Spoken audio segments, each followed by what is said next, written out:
Selamat datang di Tak Kasat Mata, tempat di mana ada batas antara dunia nyata dan dunia lain mulai kabur. Tempat lo bisa dengerin cerita horor dari berbagai penjuru, dari yang katanya cuma mitos sampai yang dialami sendiri. Lu percaya nggak sih sama hal-hal mistis? Di sini kita bakal bahas cerita horor dari yang legend sampai yang baru kejadian. Welcome to Tak Kasat Mata.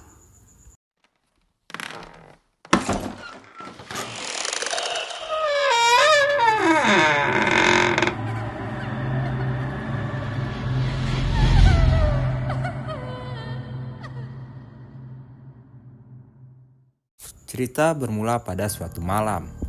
Altaf yang merasa lelah setelah seharian menarik ojek online, kebetulan melewati sebuah daerah yang ada warung kecil dengan terpal berwarna biru kusam. Warung itu tampak seperti menjual gorengan, kopi, juga ada minuman dingin lainnya.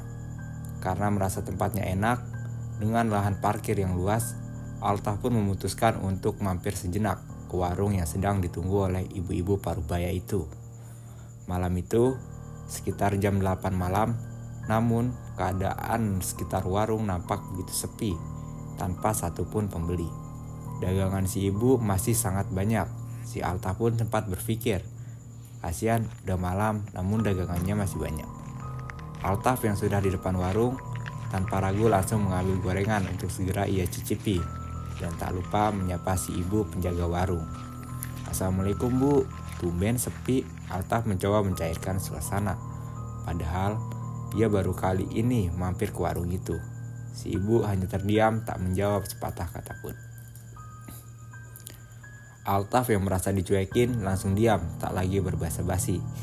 Padahal Altaf saat ingin memesan kopi. Sambil mengunyah gorengan, Altaf memperhatikan wajah si ibu yang terlihat menatap kosong dengan kulit yang begitu pucat. Pandangan ibu itu terus menatap ke arah jalanan kosong. Tak lama kemudian, ibu itu langsung berdiri dan menyalakan kompor yang ada di belakangnya. Altaf kegirangan karena akhirnya dia akan bisa memesan kopi.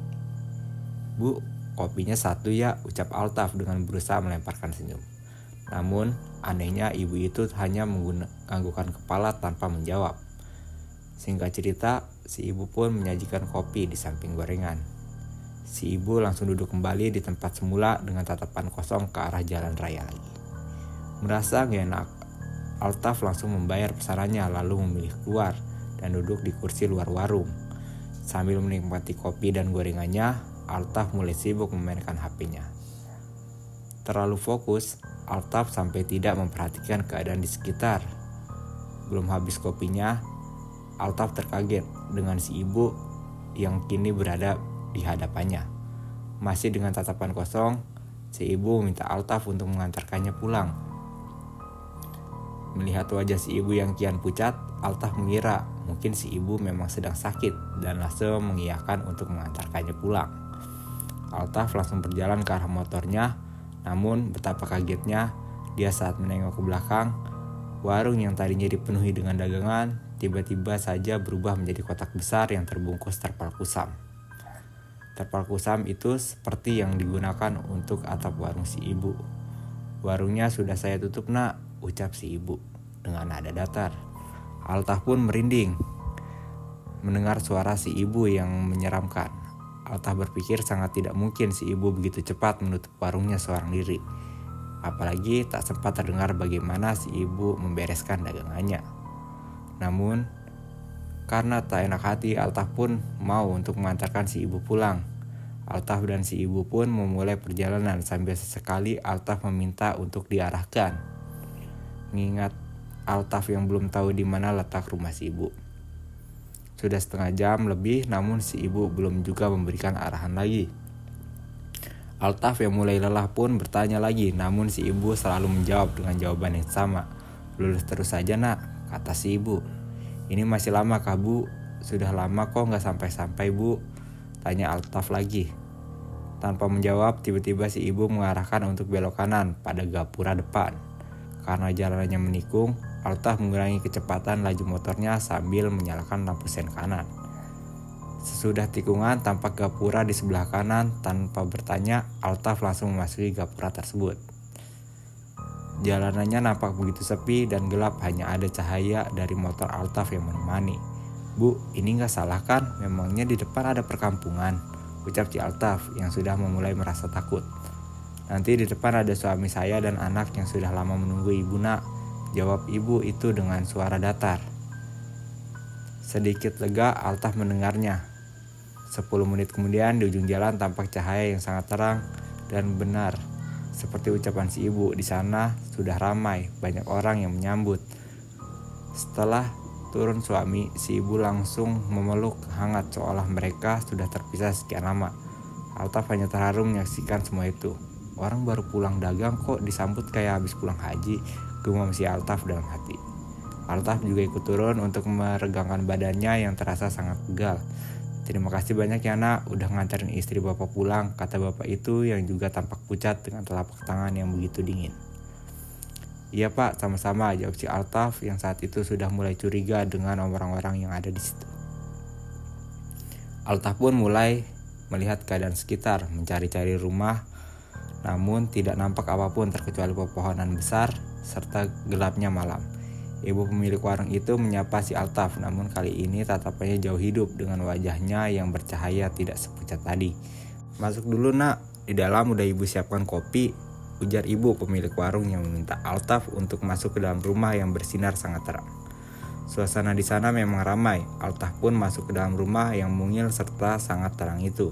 Namun alangkah kagetnya saat mendapati ruangan rumah yang nampak kecil itu ternyata sangatlah luas.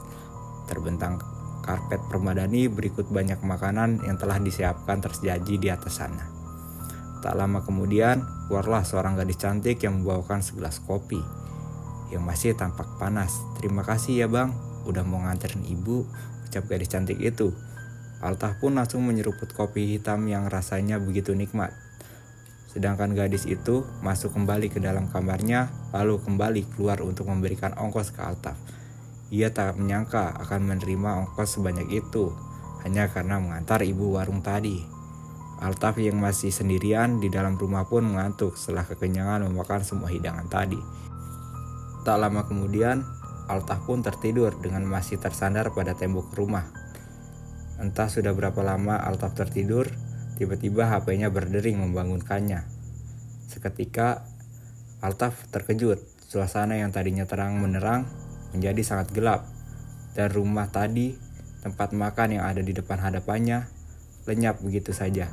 Samar-samar terlihat banyak gundukan tanah dan juga batu nisan di atasnya. Karena belum terlalu sadar, Altaf pun mengangkat telepon yang masih berdering. Ketika akan mengangkatnya, telepon yang ternyata dari istrinya itu, panggilannya pun langsung berhenti. Kini suara itu berubah menjadi suara cekikikan perempuan yang berada di atas pohon. Karena masih dalam kegelapan malam, Altaf pun menyalakan lampu flash handphonenya. Matanya langsung menangkap sosok mengerikan yang membuat kakinya sulit bergerak. Seluruh tubuhnya menjadi kaku. Altaf yang mencoba lari dari luasnya pemakaman itu dengan suara cekikikan kuntilanak yang mulai mendekatinya. Sontak, Altaf semakin ketakutan. Saat kakinya mulai bisa digerakkan, Altaf pun mulai beranjak pergi dari tempat dia berdiri. Tak ia pedulikan lagi kuntilanak yang mulai bergerak menuju ke pohon besar. Altaf pun mulai menyadari sesuatu saat layar HP-nya menyinari dan menerangi gundukan tanah yang ada di dekatnya. Gundukan tanah itu ternyata adalah kuburan baru dengan taburan bunga yang masih segar di atasnya. "Sial, ternyata aku nganterin setan," gumam Altaf dalam hatinya. Altaf menyinari seketika mencari-cari di mana motornya yang parkir tadi. Setelah beberapa saat berjalan, motornya ia dapati ada di sebelah kuburan tertutup semak belukar. Altaf langsung ingin segera pergi dari pemakaman itu, namun hal aneh kembali terjadi. Motornya mogok tiba-tiba, entah kenapa di tengah kepanikannya, ia terkejut dengan sosok perempuan berpakaian kain kafan lusuh yang duduk di jok. Sosok itu membuat Altaf kabur meninggalkan motornya. Berkali-kali ia jatuh, tersandung, namun ia tak lagi peduli dengan rasa sakitnya. Gapura yang tadi ia lewati kini terlihat. Bukan nama sebuah desa yang didapatinya, melainkan nama sebuah TPU. Beruntungnya ada ojek lain lewat yang langsung menolong Altaf. Tanpa bertanya apapun, setelah tenang, Altaf pun mulai dicerca pertanyaan oleh kawan-kawannya tersebut. Dengan perlahan Altaf menjelaskan kejadian dari awal hingga ia berakhir di pemakaman itu. Yang kamu anterin mah bukan orang, Taf, itu Jin Korin, si ibu pemilik warung, celetuk kawannya. Ya bang, kalau warung yang abang maksud adalah warung pinggir jalan itu, pemiliknya memang udah meninggal 7 hari lalu, imbu salah satu kawannya. Ibu pemilik warung itu meninggal karena warungnya tertabrak truk oleng. Tubuh si ibu pemilik warung rusak parah, bahkan beberapa bagian tubuh belum ditemukan. Mungkin itu alasannya masih gentayangan, ujar kawannya menambahkan. Cerita ini mungkin sudah berakhir, jadi menurut kalian itu cuma kebetulan? Atau ada sesuatu yang memang gak bisa dijelaskan? Itulah kisah yang gue ceritain malam ini, percaya atau enggak, baik lagi ke kalian. Terima kasih sudah mendengarkan cerita malam ini. Jangan lupa matikan lampu sebelum tidur. Siapa tahu ada yang ikut masuk ke kamar kalian.